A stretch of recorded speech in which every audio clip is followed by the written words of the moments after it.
We're going to talk about a few tight end streamers that you want to look at. I know a lot of people, myself included, are dealing with some tight end buys this week. Gerald Everett hauled in all 4 of his targets, 43 yards and a touchdowns against the Ravens last week. Their schedule actually does soften a bit, getting Denver, the #1 matchup for tight ends, coming up this next week. We know Parham is always a threat to Vulture, but I really like looking at Gerald Everett right now. Cade Otton also, as we know, one of the high-end route runners at the tight end position, top 5 in route share. Decent amount of targets as well. Another 4 this week, 4 catches, 45 yards.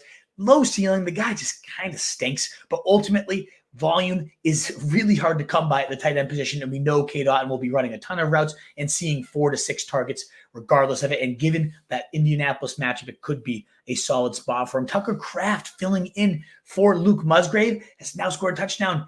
He's a beast. I think he honestly is as good, if not better, than Luke Musgrave. I saw him D1 AA. Holy cross, shut him out. They faced this team, the Jackrabbits, over there in the playoffs, and he was a beast. A lot of people comparing him to Dallas Goedert, who also came from that program, South Dakota State. I really like Tucker Kraft. I really like how often this team likes to use their tight ends, and so he could also be in play. I get the Chiefs, not the best of matchups. They're actually softer against tight ends than they are receivers. But my favorite tight end streamer, other than one of my top waiver wire pickups of the week, if he might be out there for you, you got to look at Juwan Johnson. He's out there in nearly every league. He had 7 targets, 4 catches, 45 yards, and was playing the slot on a season-high 28 of his 34 snaps this week. He ran a route on 34 of their 40 dropbacks.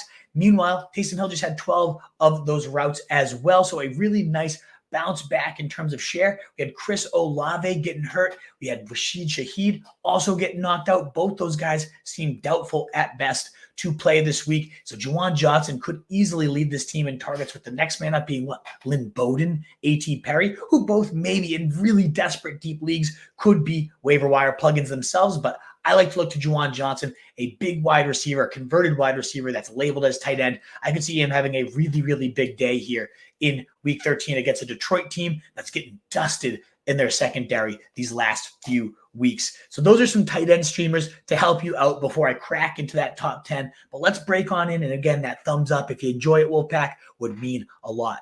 What is up, you fantasy wolf? Thanks so much for tuning in. If you haven't already, share your thoughts in the comments, check out some more videos, and join the newest Wolfpack by subscribing below.